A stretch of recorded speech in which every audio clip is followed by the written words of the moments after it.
I am pleased to welcome the President of the European Commission, Ursula von der Leyen, to the European Parliament for the annual State of the European Union address. Thank you, dear Ursula, for being with us today and for your engagement with this House.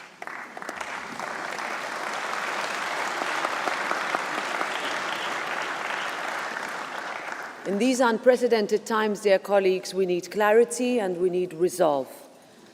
We need a Europe that takes responsibility for its security, a Europe that makes it easier for businesses and that protects jobs by simplifying our processes and cutting unnecessary red tape, a Europe that is fairer for families, workers and women, that ensures safer streets for our children, and a Europe that stands up for the democratic values that define us on the world stage.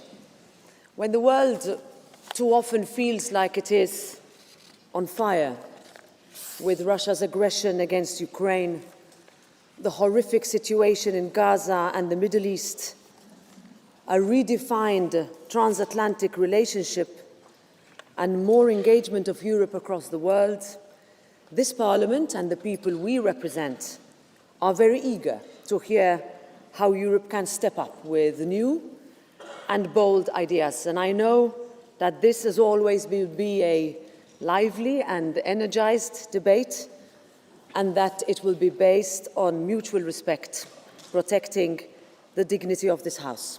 So, dear President, dear Ursula, the floor is yours.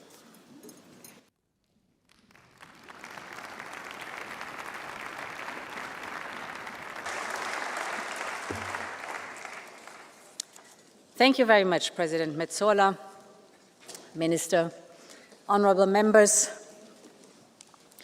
Europe is in a fight for a continent that is whole and at peace, for a free and independent Europe, a fight for our values and our democracies, a fight for our liberty and our ability to determine our destiny for ourselves. Make no mistake, this is a fight for our future. And I thought long and hard about whether to start this State of the Union address with such a stark appraisal.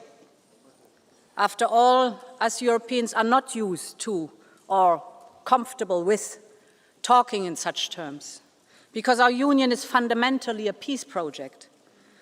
But the truth is that the world of today is unforgiving, and we cannot varnish over the difficulties that Europeans feel every day. They can feel the ground shift beneath them.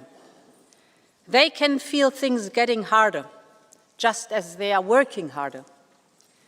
They can feel the impact of the global crisis, of the higher cost of living.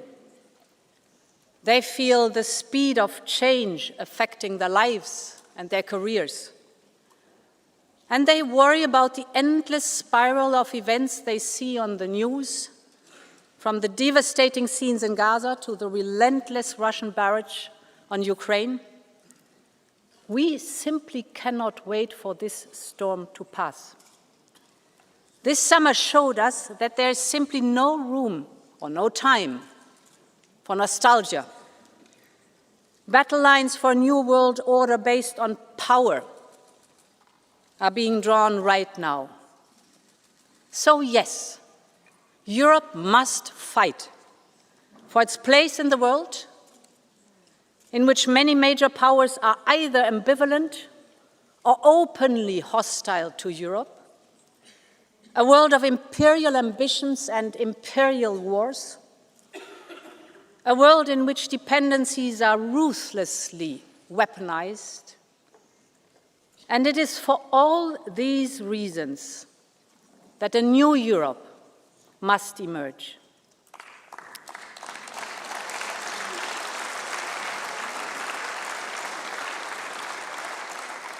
And honorable members, this must be Europe's independence moment.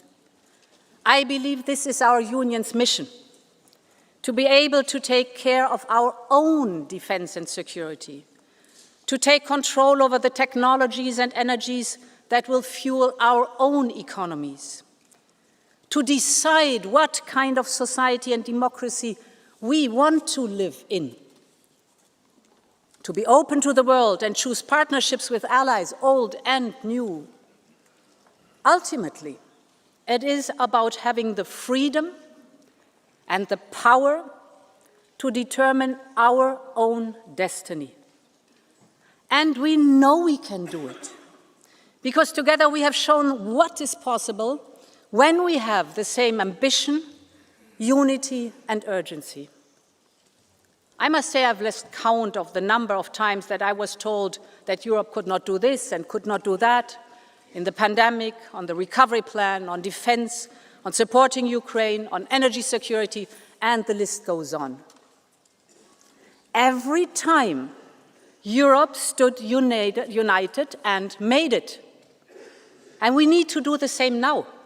So, honorable members, the central question for us today is a simple one. Does Europe have the stomach to fight? Do we have the unity and the sense of urgency, the political will, and the political skill to compromise? Or do we just want to fight between ourselves, be paralyzed by our divisions?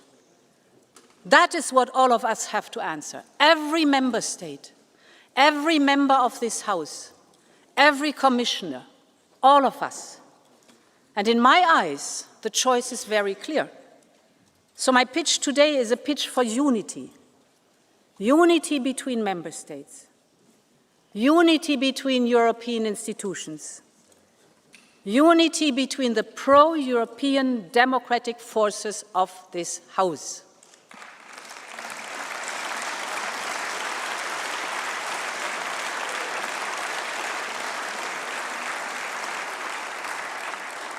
I'm here, and the entire college is here, ready to make this happen with you, ready to strengthen the pro-European democratic majority, because it is the only one that can deliver for Europe.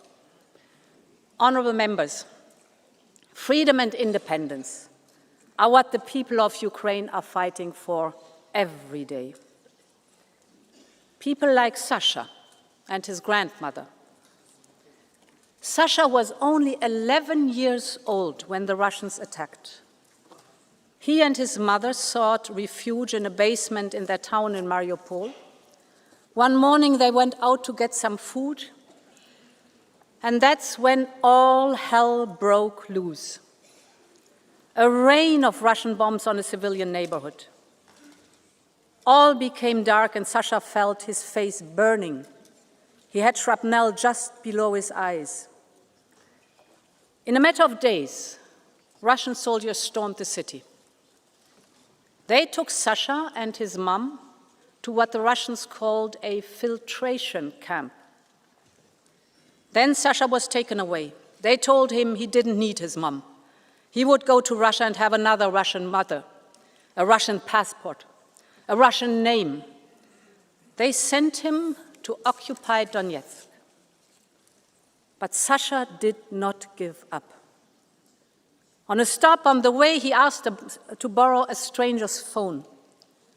And he called his grandma, Ludmila, who was living in free Ukraine.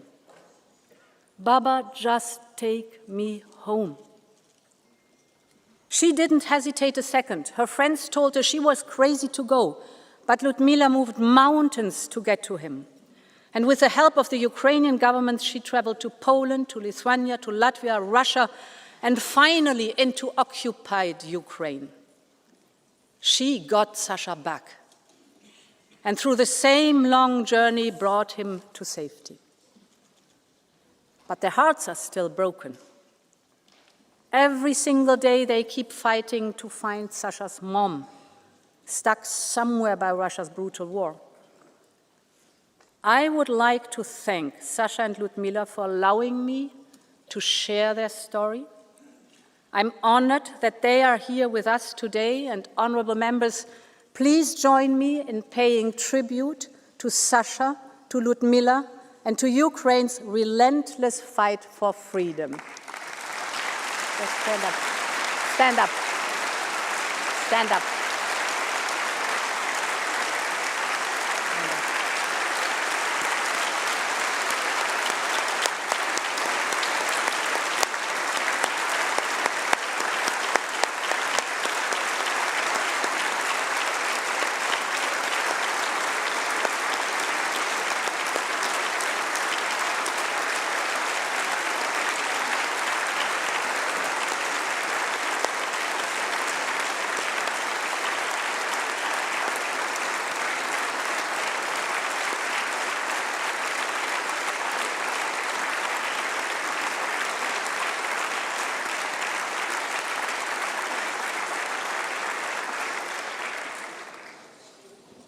Sadly, Sasha's story is far from unique.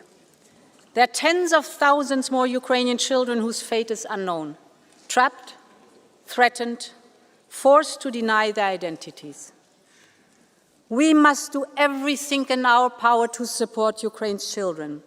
And that is why I can announce that, together with Ukraine and other partners, I will host a summit of the International Coalition for the Return of Ukrainian Children. Every abducted child must be returned.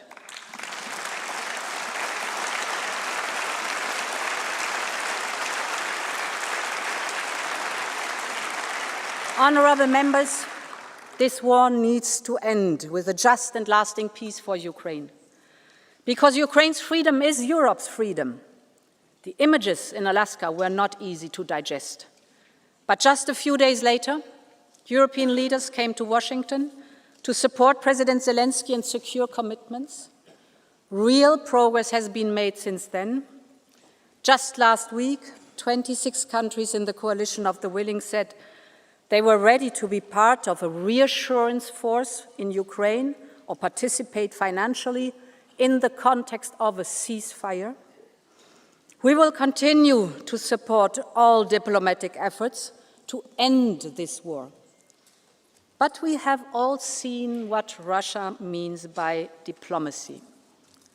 Putin refuses to meet President Zelensky. Last week, Russia launched the largest number of drones and ballistic missiles in a single attack. Yesterday, there was a missile attack on a village in Donetsk, targeting people waiting to pick up their pensions. More than 20 were killed. And just today, we have seen a reckless and unprecedented violation of Poland and Europe's airspace by more than 10 Russian Shahid drones. Europe stands in full solidarity with Poland.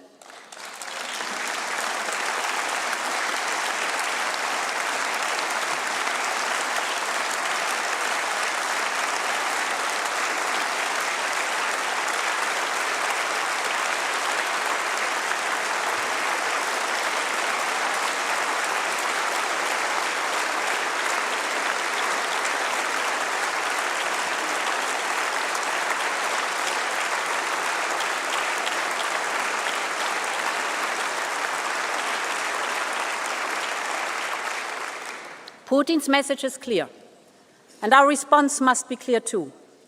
We need more pressure on Russia to come to the negotiation table. We need more sanctions. We are now working on the 19th package in coordination with partners. We're particularly looking at phasing out Russian fossil fuels faster. We're looking at the shadow fleet and at third countries. And at the same time, we need more support for Ukraine. No one has contributed as much as Europe. Close to 170 billion euros of military and financial aid so far, and more will be needed. And it should not only be European taxpayers who bear the brunt of this. This is Russia's war, and it is Russia that should pay.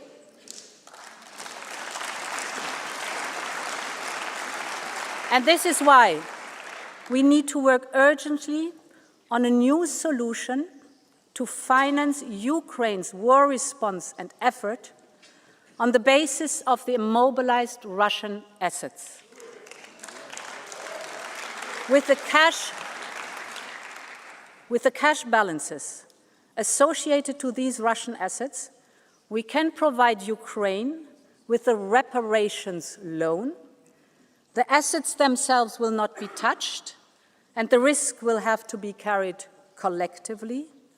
Ukraine will only pay back the loan once Russia pays for the reparations. The money will help Ukrainians already today, but also be crucial in the mid and long term for Ukraine's safety. For example, funding the strong Ukrainian armed forces as the first line of security guarantees. So we will propose a new program. We call it Qualitative Military Edge. It will support investment in the capabilities of the Ukrainian armed forces. Take drones, for example. Before the war, Ukraine had no drones. Today, Ukraine's use of drones, it is Ukraine's use of drones that is accounting for over 2/3 of Russian equipment losses. It is a reminder of the power of human ingenuity in our open societies. But we also know that Russia is catching up fast, supported by the Iranian Shahid drones. And it is seizing the advantage of industrial mass production. Saturday, in one single night, Russia sent 800 drones to Ukraine in one single night. So, ingenuity helped to open a door for Ukraine's defense, but raw industrial might, on the other side, may threaten to sweep it closed. So we can use our industrial strength to support Ukraine to counter this drone warfare. We can help transform Ukrainian ingenuity into battlefield advantage and into joint industrialization. And this is why I can also announce that Europe will front-load 6 billion euros from the ERA loan and enter into a drone alliance with Ukraine. Ukraine has the ingenuity. What it needs now is scale. And together we can provide it so that Ukraine keeps its edge and Europe strengthens its own.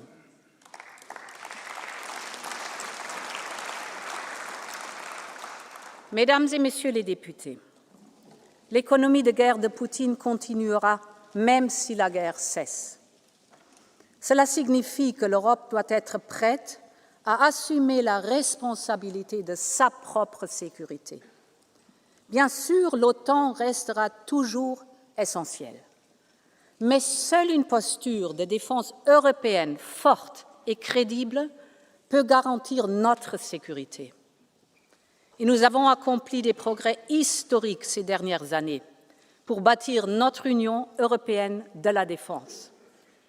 Au début de cette année, nous avons lancé le plan Readiness 2030, qui pourrait mobiliser jusqu'à 800 milliards d'euros d'investissement dans le domaine de la défense.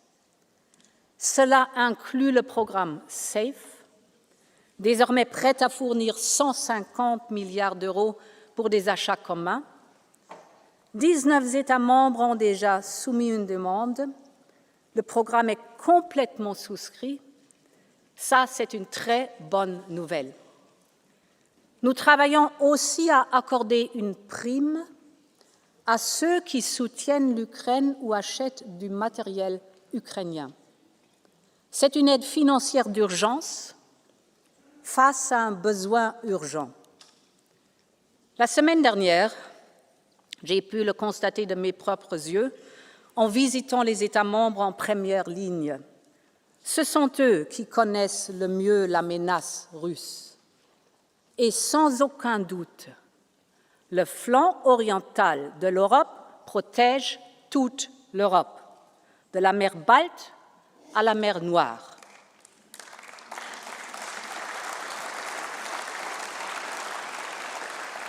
Et c'est pourquoi nous devons investir pour le soutenir avec le Eastern Flank Watch. Cela signifie doter l'Europe de moyens stratégiques indépendants, Nous devons investir dans la surveillance spatiale en temps réel afin qu'aucun mouvement de force ne passe inaperçu. Nous devons répondre à l'appel de nos amis baltes et bâtir ce mur de drones. Ce n'est pas une ambition abstraite, c'est le fondement d'une défense crédible. Une capacité européenne développée, déployée et entretenue conjointement, réactive en temps réel, sans aucune ambiguïté sur nos intentions. L'Europe défendra chaque centimètre carré de son territoire, mesdames et messieurs.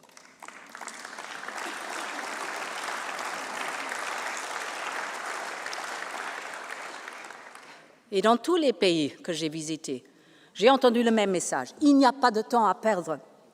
Donc, lors du prochain Conseil européen, nous présenterons une feuille de route claire pour lancer de nouveaux projets communs en matière de défense, fixer des objectifs précis pour 2030 et créer un semestre européen de défense, parce que 2030, c'est demain.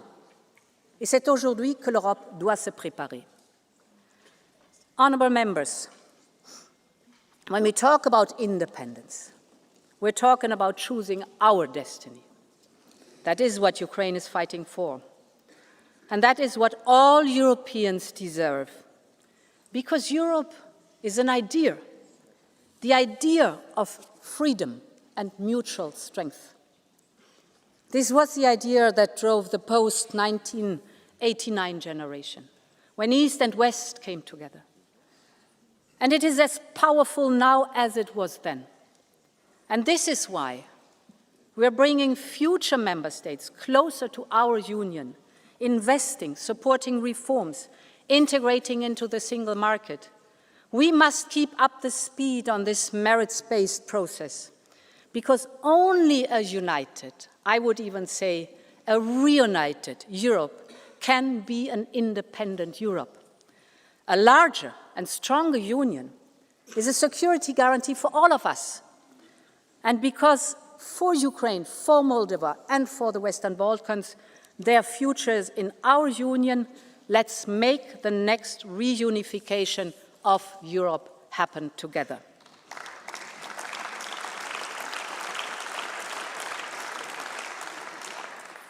Honourable members, what is happening in Gaza has shaken the conscience of the world. People killed while begging for food. Mothers holding lifeless babies. These images are simply catastrophic. So I want to start with a very clear message. Man-made famine can never be a weapon of war. For the sake of the children, for the sake of humanity, this must stop.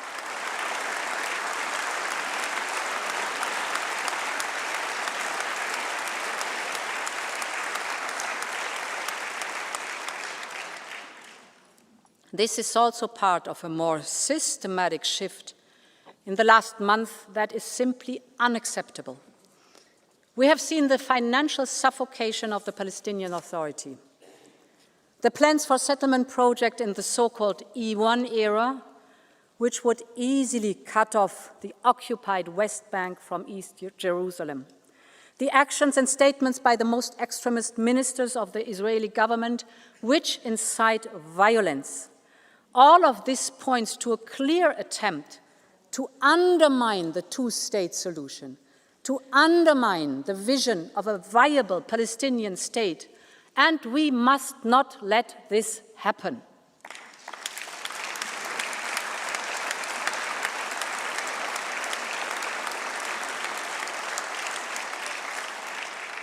And, honourable member, it truly pains me to say these words, and I know that for many citizens, Europe's inability to agree on a common way forward is equally painful. They are asking how much worse things must get before there is unity in response. I understand, because what is happening in Gaza is unacceptable. and because Europe must lead the way, just as it has done before. Our financial support and humanitarian aid far outweigh that of any other partner. Our commitment to a viable Palestinian Authority is keeping the two-state solution alive, and we must urge others to urgently step up too, both in the region and beyond. But, of course, Europe needs to do more. Many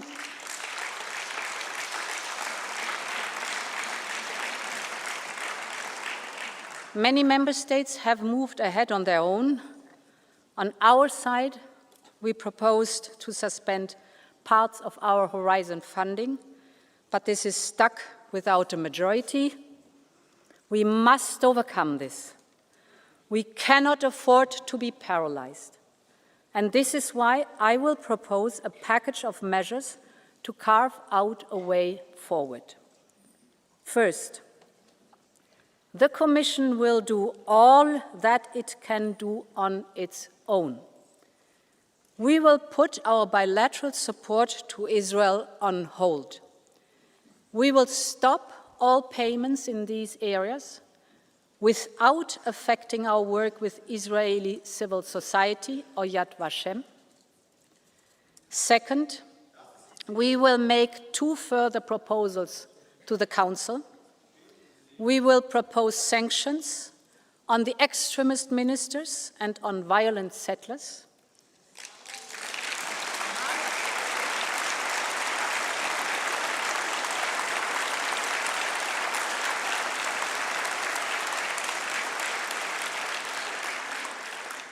And we will also propose a partial suspension of the association agreement on trade-related matters.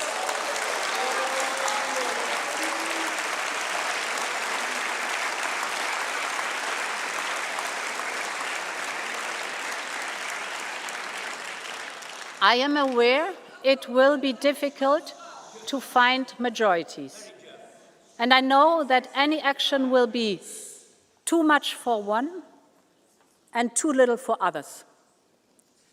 But we must all take our own responsibility: Parliament, Council, Commission.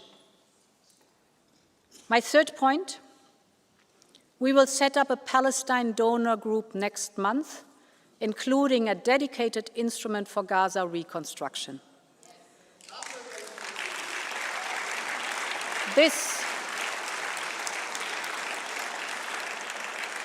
This will be an international effort with regional partners, and it will build on the momentum of the New York conference organized by France and Saudi Arabia. Honorable members, I am a long-standing friend of the people of Israel. I know how much the atrocious attacks on October 7th by Hamas terrorists shook the nation to its core. The hostages have now been held captive by Hamas terrorists for more than 700 days since October 7th. That is 700 days of pain and suffering. There can never be any place for Hamas, neither now nor in future, because they are terrorists who want to destroy Israel. They are also inflicting terror on their own people, keeping their future hostage. Europe's goal has always been the same: real security for Israel and a safe present and future for all Palestinians.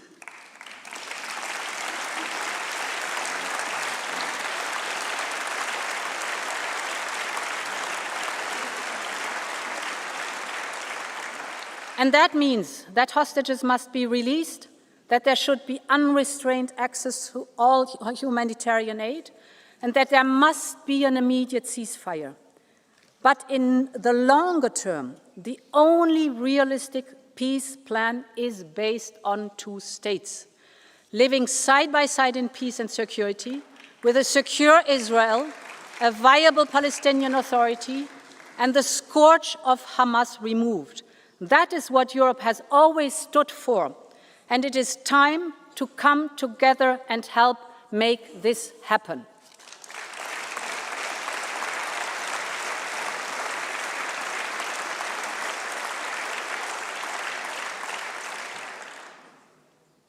Honourable members, the transition is now hard.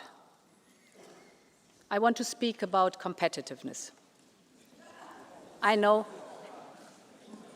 but this is a State of the Union, and competitiveness is a central piece of our European Union.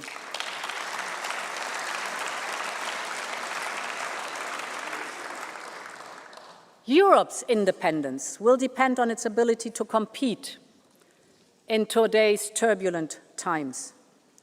We have everything it takes to thrive here in Europe, from our single market to our social market economy. But we know the economic and geopolitical headwinds are strong, and I just talked about it. And we have seen how dependency can be used against us. And this is why we will massively invest in digital and clean tech. With more to come in our future competitiveness fund and a doubled horizon, our research and innovation program, and we are tackling the key bottlenecks identified by the Draghi report. That's from energy to capital, from investment to simplification. We have held strategic dialogues with key industries: cars, chemicals, steel, pharmaceuticals, defense, agriculture. In each sector, the message is the same.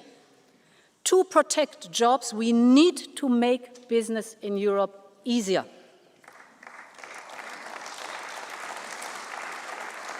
A digital euro, for example, will make it easier for companies and consumers alike. And the omnibuses we have put on the table so far will make a real difference. Less paperwork, less overlaps, less complex rules. Our proposal will cut 8 billion euros per year. 8 billion cut of bureaucratic costs for European companies. And further omnibuses are on their way, for example, on military mobility or on the digital. For innovative companies, we are preparing the so-called 28th regime and speeding up the work on the Savings and Investment Union. Because we have many high-potential startups in key technologies like quantum, AI, and biotech, but as they grow, the limited availability of risk capital forces them to turn to foreign investors. And this is wealth and jobs going elsewhere. And it jeopardizes our tech sovereignty. This is why the Commission will partner with private investors on a multi-billion euro Scale-up Europe fund. It will help make major investments in young, fast-growing companies in critical tech areas, because we want the best of Europe to choose Europe. And honourable members, our greatest asset is the single market. But we all know it remains unfinished. The IMF estimates that the internal barriers within the single market are equivalent to a 45% tariff on goods and even a 100% tariff on services. Just think of what we are missing out on. And as underscored by the latter report, the single market remains incomplete, mostly in 3 domains: finance, energy, and telecommunications. So we need clear political deadlines. And this is why I will present a single market roadmap to 2028 on capital, on services, on energy, on telecoms, on the 28th regime, and the 5th, freedom for knowledge and innovation. Because we all know the old saying, only what gets measured gets done. Honourable members, this will also support our investment in the technologies that will fuel our economy, clean and digital. Take artificial intelligence. A European AI is essential for our future independence. It will help power our industry and our societies, be it healthcare or be it defense, you name it. So, we will focus on the first key building blocks That's from the Cloud and AI Development Act to the Quantum Sandbox. We are massively investing in the European AI gigafactories because these gigafactories support our innovative startups so that these startups can train, develop, and deploy their models, their next generation AI models in these gigafactories. And when we called on the private sector to join forces with us, the response was overwhelming. Later today, I will meet CEOs from some of the largest European tech companies. They will hand over their European AI and tech declaration, and this is their commitment to invest in Europe's tech sovereignty, and I'm absolutely grateful for that. This is the way it should go in the European Union. And we must also take the same approach on clean tech, from steel to batteries. Europe's clean tech sector must stay in Europe, and we have to take urgent action. With the Clean Industrial Deal, we have identified the main hurdles that slow down these sectors. So now we need to speed up with the implementation, because investors, of course, want to know that if they invest, there will be a demand for clean European products on the other hand. And this is why lead markets must be at the heart of our action, to spark a virtuous cycle where both supply and demand go up and prices go down. On the supply side, we will launch a battery booster package. This will put 1.8 billion euros up for equity to boost production in Europe. You know that batteries are key enablers of other clean tech, especially electric vehicles.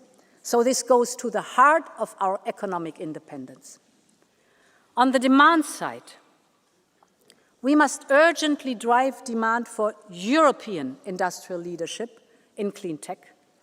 And this is why we will introduce a Made in Europe criteria in public procurement.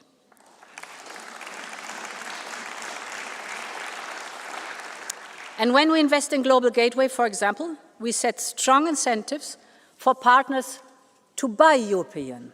I'm convinced the future of clean tech will continue to be made in Europe. But for that, we also need to make sure that our industry has the materials here in Europe. And the only answer here is creating a truly circular economy. So we must move fast on the Circular Economy Act and move ahead in those sectors that are ready. And finally, we need to keep the speed. So the Commission will propose an Industrial Accelerator Act for the key strategic sectors and technologies. In sum, when it comes to digital and clean tech, we have to be faster, smarter, and we have to be more European.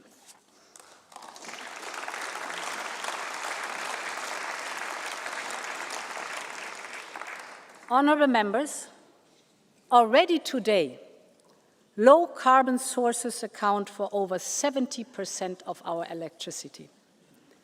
We are global leaders in clean tech patents, better than the United States, racing with China. When it comes to venture capital for clean tech, we are catching up with the United States and way ahead of China. We're firmly on track to achieve our 2030 targets to cut emissions by at least 55%. This is the power of the European Green Deal, and we must stay the course on our climate and environmental goals. This is a must, honourable members.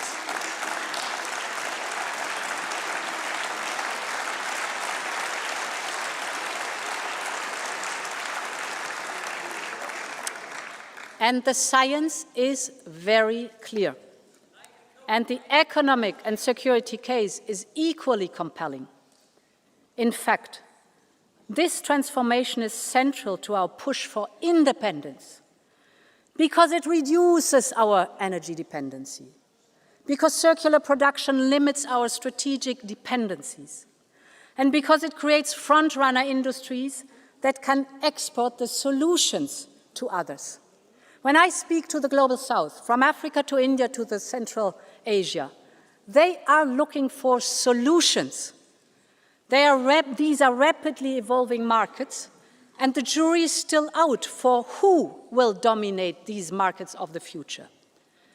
We are the ones who can meet the growing demand for solutions, but it's not a given. And this is why the Commission proposed the 2040 targets, 10 years after the Paris Agreement. I know that many people are concerned about the scale of what is needed and what is ahead. And that is why the transition must support people, it must strengthen industry.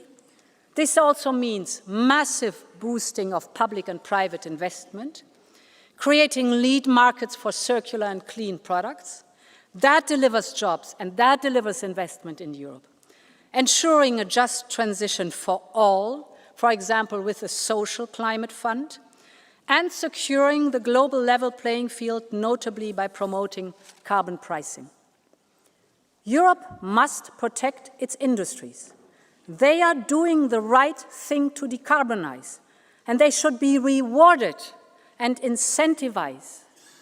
We otherwise risk relying again on imports to Europe, imports for the steel that our car makers need, or imports for the fertilizer that our farmers need. And that means we would be at the mercy of price, volume, and quality that others are willing and able to provide. Take steel and other metals. Global overcapacity is squeezing margins and leaving little incentives to pay a clean premium. So this makes it harder for Europe's steel industry to invest in decarbonization. That is why the Commission will propose a new long-term trade instrument to succeed the expiring steel safeguards. Europe will always remain open. We like competition, but we will always protect our industry from unfair competition.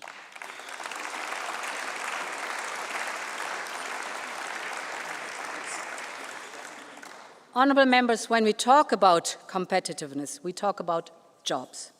We're talking about people and their livelihood. So the bottom line is that workers must be empowered if we are to have a competitive economy.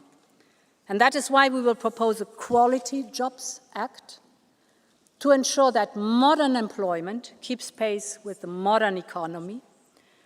And this is important because we know how hard times have been for so many families, how costs have rocketed up, how people are making sacrifices to make ends meet.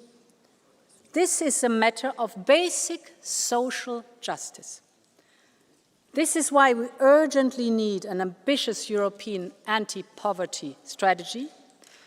We will lay out our plan to help eradicate poverty by 2050, backed by a strong child guarantee to shield our children from poverty.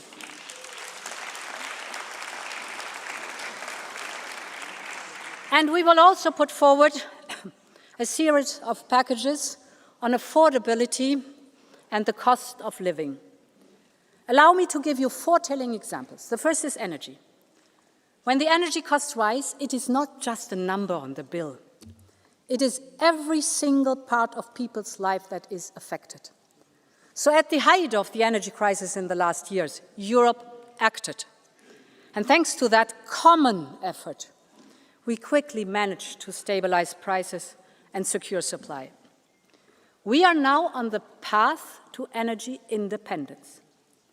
But energy bills are still a real source of anxiety for millions of Europeans, and costs are still structurally too high for industry. We know what drove prices up. That was dependency on Russian fossil fuels. So it's time to get rid of dirty Russian fossil fuels completely.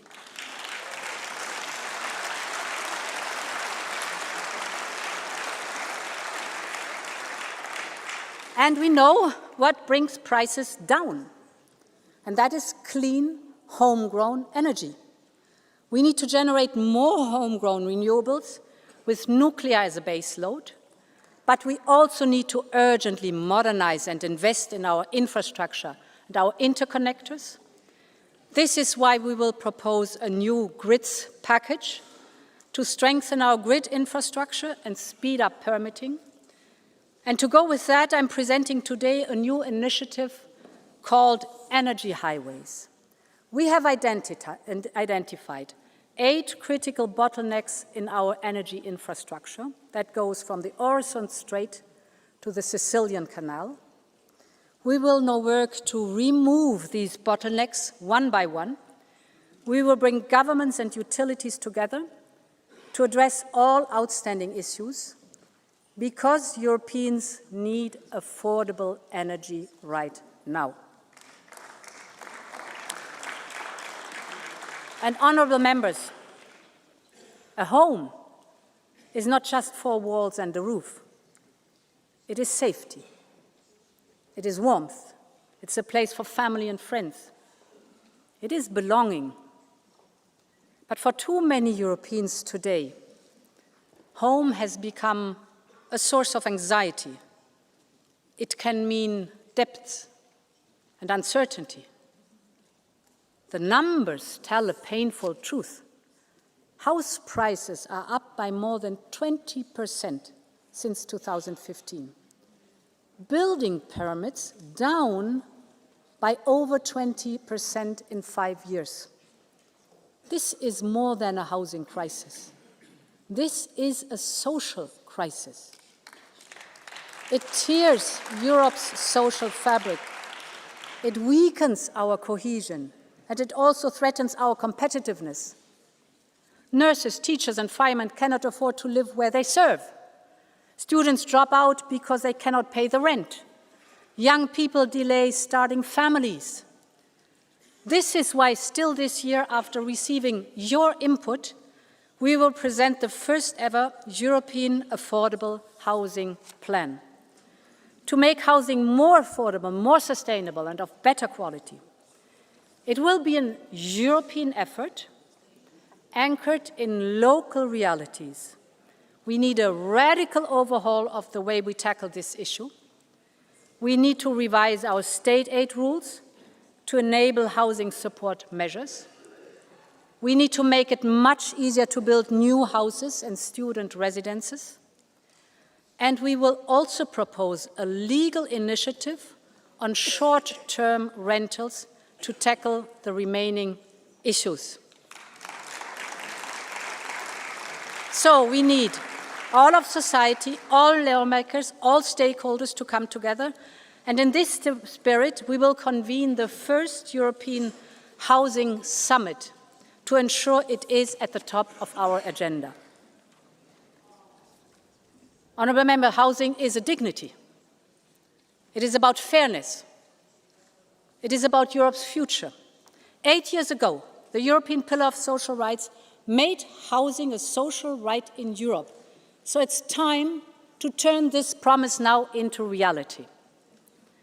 The third example I would like to highlight is cars. Cars are the pillar of our economy and industry. They are our European pride. Millions of jobs depend on it.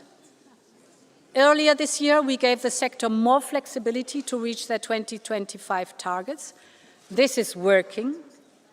And with respect for technology neutrality, we are now preparing the 2035 review. Millions of Europeans want to buy affordable European cars. So we should invest in small, affordable cars, both for the European market, but also to meet the surge that we see in the global demand. And this is why we will propose to work with industry on a new, small, affordable car initiative. I believe Europe should have its own e-car. E for environmental, clean, efficient, and lightweight. E for economical, affordable for people. E for European, built here in Europe with European supply chains, because we cannot let China and others conquer this market. No matter what, we all know the future will be electric, and Europe will be a part of it. The future of cars and the cars of the future must be made here in Europe.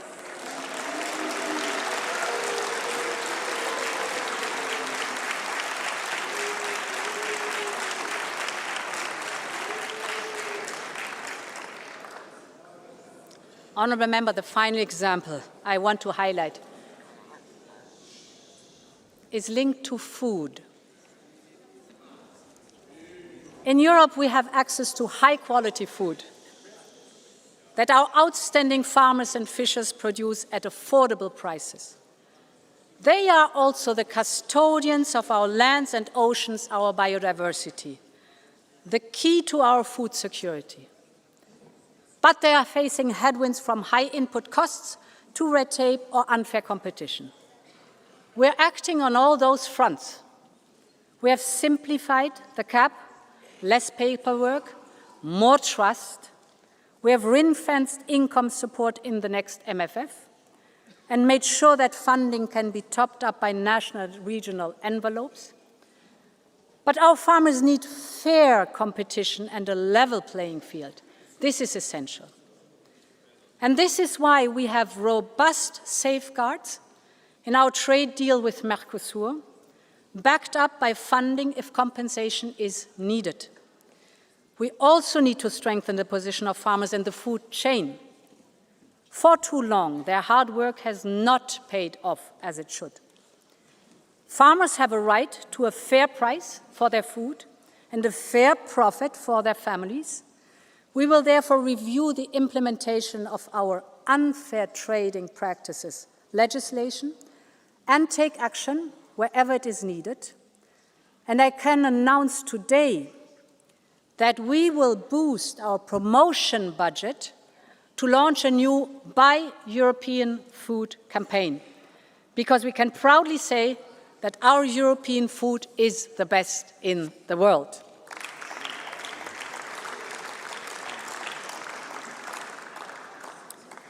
Honourable members, when we talk about competitiveness and independence, we must talk about our relations with the United States.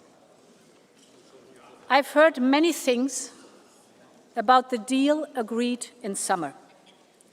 I understand the initial reactions, so allow me to be as clear as I can. Our trading relationship with the United States is our most important. We export over 500 billion euros worth of goods every year. Millions of jobs depend on it. And as President of the Commission, I will never gamble with people's jobs and livelihoods. This is why we did a deal to keep market access for our industries. And we ensured that Europe got the best possible deal out there. We have put our companies at a relative advantage because some of our direct competitors face much higher tariffs from the US. Yes, their baseline might be lower, but when you account for the exceptions that we secured and the additional rates which others have on top, we have the best agreement without any doubt. But I want also to be crystal clear on one point. Whether on environmental or digital regulation, we set our own standards, we set our own regulation. Europe will always decide for itself.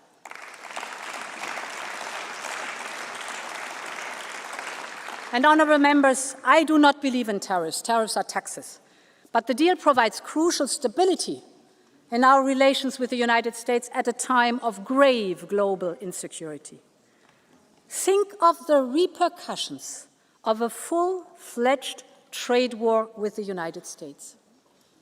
Picture the chaos, and then put that image next to the one from China just last week. China flanked by the leaders from Russia and North Korea. Putin gloating about how Russia-China relations are at an unprecedented high. None of this is a great surprise, but it reflects the changing landscape And it creates two imperatives for Europe's independence push and its place in the world. The first is that we need to double down on diversification and on partnerships. 80% of our trade is with countries other than the United States. So we need to capitalize now on these new opportunities. And at a time where the global trading system is crumbling, we're securing the global rules through bilateral agreements like Mexico, like Mercosur, or finalizing negotiations on a historic deal with India by the end of the year. We will also build a coalition of like-minded countries to reform the global trading system, like with the CPTPP countries, because trade allows us to strengthen our supply chains, open our markets, reduce dependencies. Ultimately, it is about enhancing our economic security. The world wants to choose Europe, and we need to do business with the world. My second imperative is for Europe to step up where others have stepped away. Take research.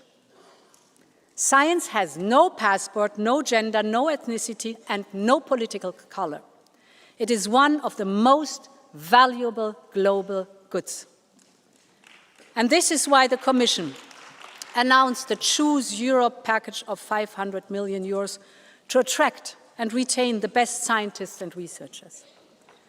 And Europe must also take the lead on global health. We are on the brink, if not even at the start, of another global health crisis. And as a medical doctor by training, I'm appalled by the disinformation that threatens global progress on everything from measles to polio.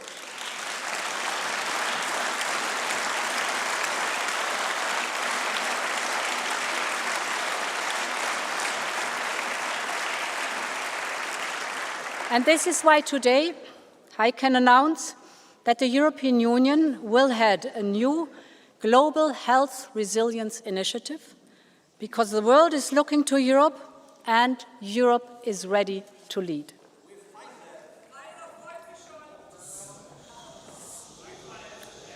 Honourable members,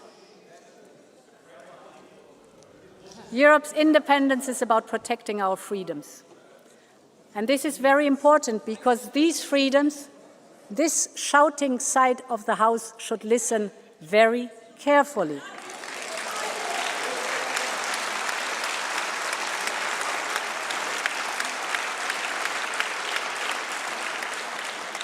Listen very carefully. Can you please stop? Can you please stop? Please. Listen very carefully about the freedoms, the freedom to decide, the freedom to speak out, to move around the whole continent, the freedom to vote, to love, to pray, to live in a union of equality. Our democracy and the rule of law are the guarantors of those freedoms.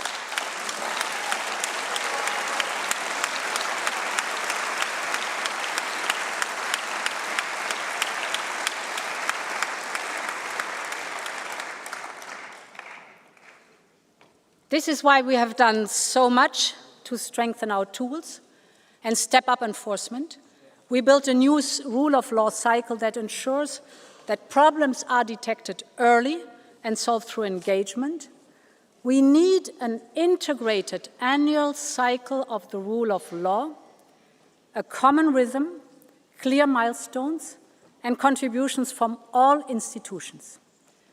And our focus must be to close the existing loopholes. We have strengthened the link between funds and the respect of the rule of law, and with the next long-term budget, we will go even further. Respecting the rule of law is a must for European funds now and in future.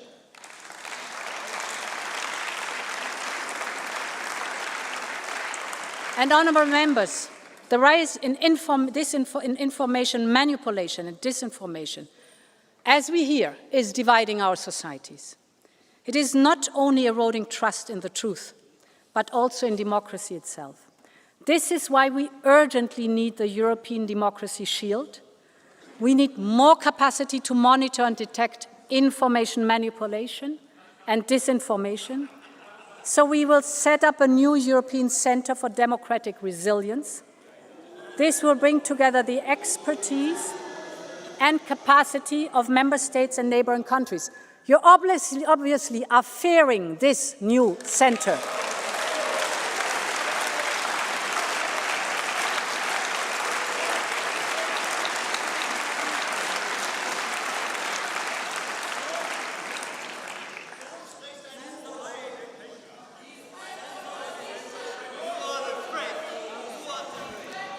Okay, I understand that shouting has become a little bit of a tradition. Can you listen, please, to this discussion, and then you'll have the time to speak?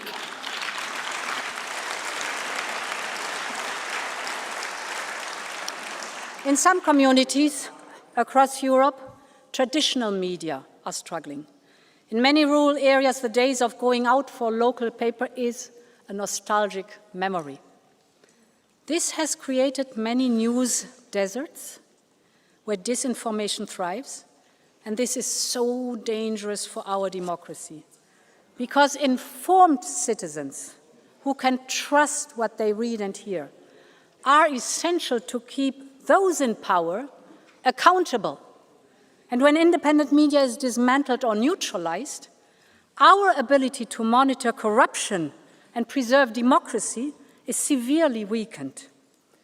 This is why the first step, listen careful, this is why the first step in an autocrat's playbook is always to capture independent media, because this enables backsliding and corruption to happen in the dark.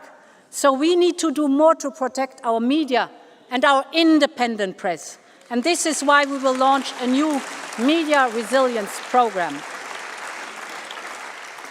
And this media resilience program will support independent journalism and media literacy, but we also need to invest to address some of the root causes of this threat. This is why in the next budget, we have proposed to significantly boost funding for media. We also need to enable private equity. We will therefore use our tools to support independent and local media. A free press is the backbone of any democracy, and we will support Europe's press to remain free despite your shouting.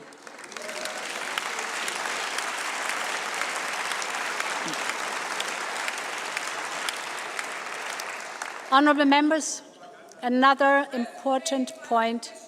Okay, Ms. Schneider, please. We have been very fair and understanding, but this is your last warning. Shouting again and you leave the chamber.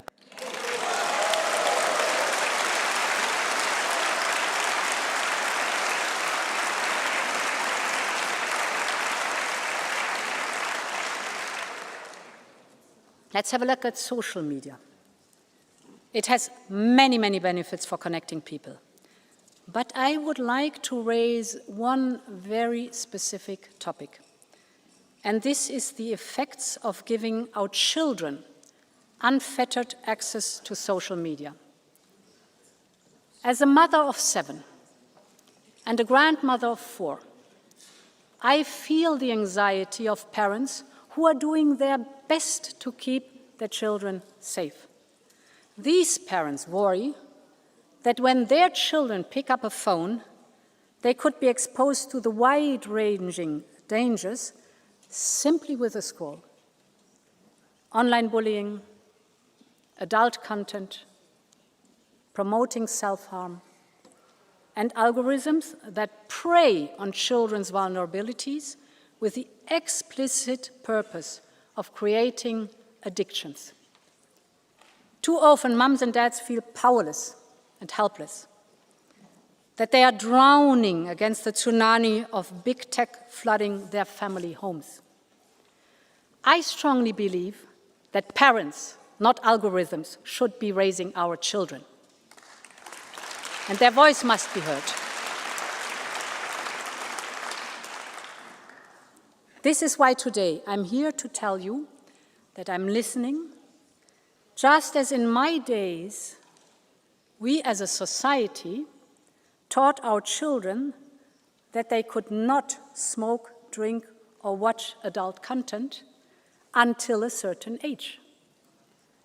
I believe it is time we consider doing the same for social media. Our friends in Australia are pioneering a social media restriction.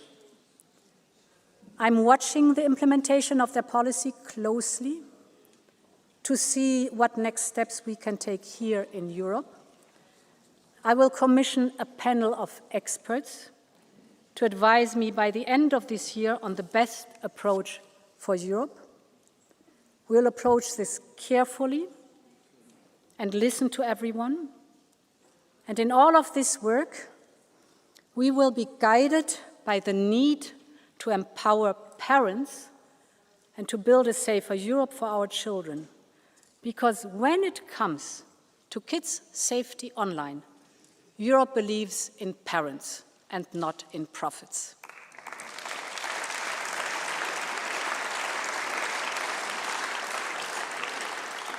Meine Damen und Herren Abgeordnete, unsere Demokratie zu schützen, ist unsere wichtigste Aufgabe.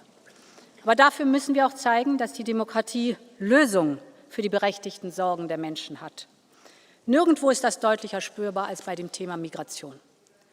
Deshalb haben wir vorgeschlagen, die Mittel für das Migrations- und Grenzmanagement im nächsten Haushalt zu verdreifachen, damit wir Migration wirksam steuern und unsere Außengrenzen schützen können. Aber es ist klar, dass mehr nötig ist. Die Menschen in Europa haben bewiesen, dass sie bereit sind, jenen zu helfen, die vor Krieg und Verfolgung flüchten.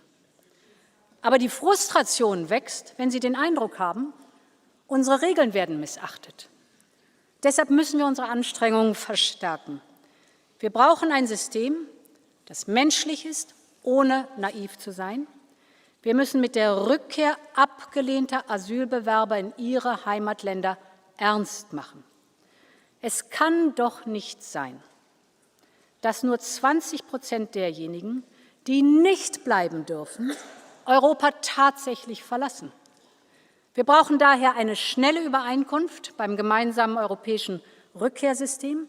Wir dürfen keine Zeit mehr verlieren. Und wir müssen auch sicherstellen, dass wir den Migrations- und Asylpakt voll und ganz umsetzen, sobald er in Kraft ist.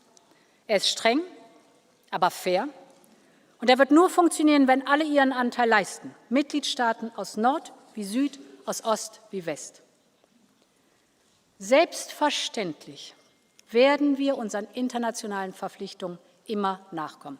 Wir haben das in der Vergangenheit getan, wir tun das heute, wir werden das in Zukunft tun. Aber es sind wir in Europa, die entscheiden, wer zu uns kommt und unter welchen Umständen, und nicht die Schlepper und Schleuser.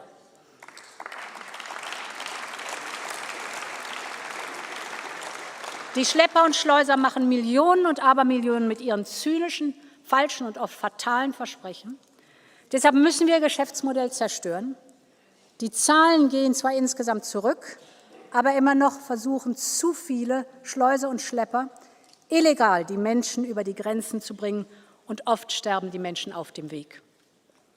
Wir müssen mit Social-Media-Plattformen zusammenarbeiten, um die Online-Planung, Online-Werbung für Schleuseroperationen zu beenden. Wir müssen enger mit den Fluggesellschaften kooperieren, gerade auf problematischen Routen wie denen nach Belarus. Und nur wenn wir der Spur des Geldes folgen, können wir die kriminellen Netzwerke aufspüren und ihre Finanzquellen austrocknen. Und wir brauchen ein neues Sanktionsregime, das Schleuser und Menschenhändler ins Visier nimmt, um ihre Vermögenswerte einzufrieren, um ihre Bewegungsmöglichkeiten einzuschränken, um ihre Gewinne zu kappen. Menschenschmuggel ist ein grausames und verbrecherisches Geschäft. Und kein Schlepper, kein Schleuser darf in Europa ungestraft davonkommen.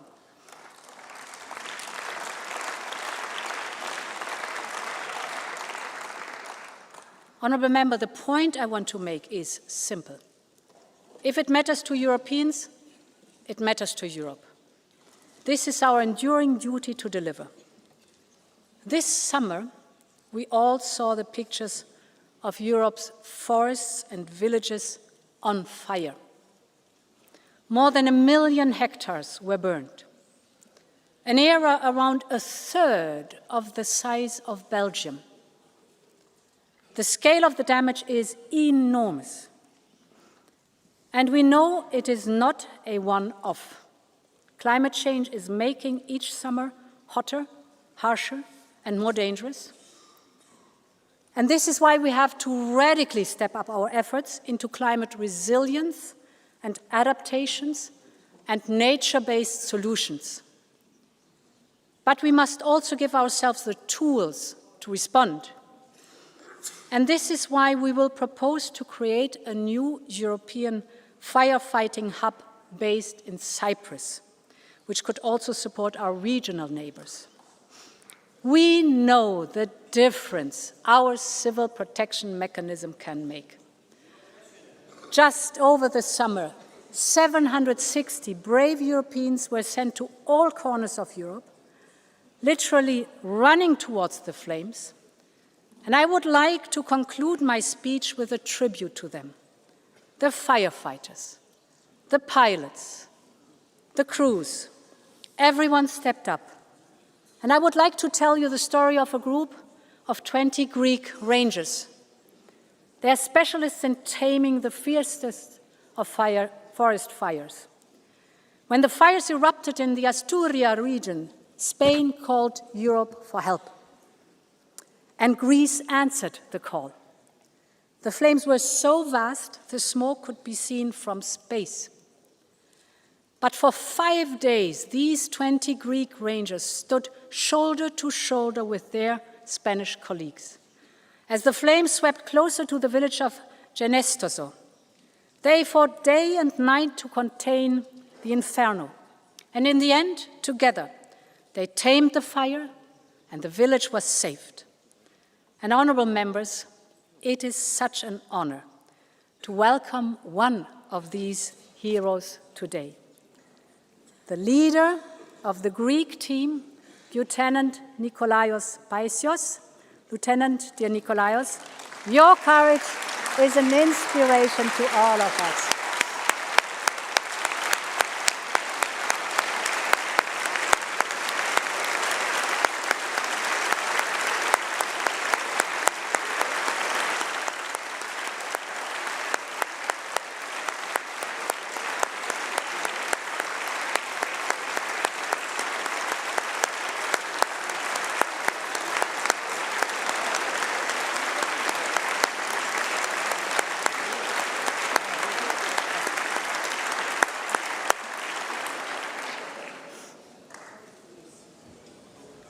Honourable members, this is Europe as one community. This is the Europe that I love and that you love, we all love. This is the Europe that we must protect at all costs, and we must do that together. I want to work with this House and with all pro-European democratic forces to deliver for Europe. I'm working on legislative packages to empower this pro-European majority. And I'm so delighted, dear Roberta, that we have managed to renew the framework agreement between the Commission and the Parliament. This will only strengthen our cooperation. And it will be an enabler for us to work on the real reforms that are needed. Because I support the right of initiative of the European Parliament. And I believe that we need to move. I believe that we need to move to qualified majorities in some areas, for example, in foreign policy. It is time to break free from the shackles of unanimity.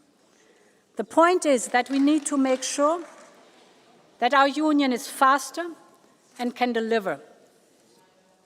Because this is how we can win the fight together, to deliver Europe's independence moments.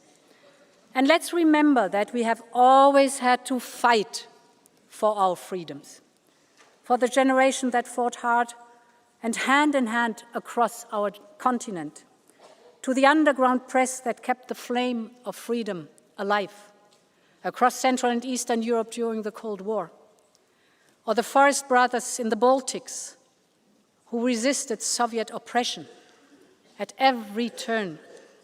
This struggle, this fight, is deeply ingrained in who we are as Europeans.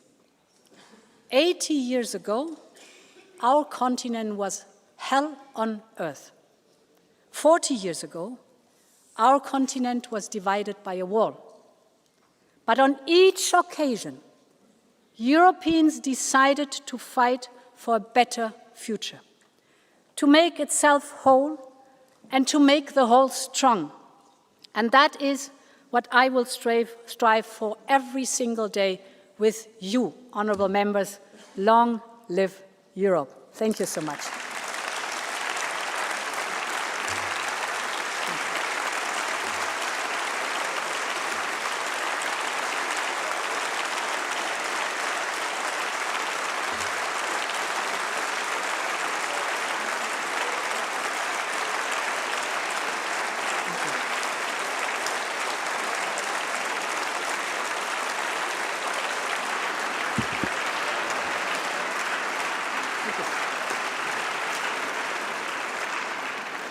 Thank you, President von der Leyen. And now we move to the speakers for the political groups, starting with the chair of the EPP group, Manfred Weber. Can I please ask you to take your seats? Go ahead, Mr. Weber.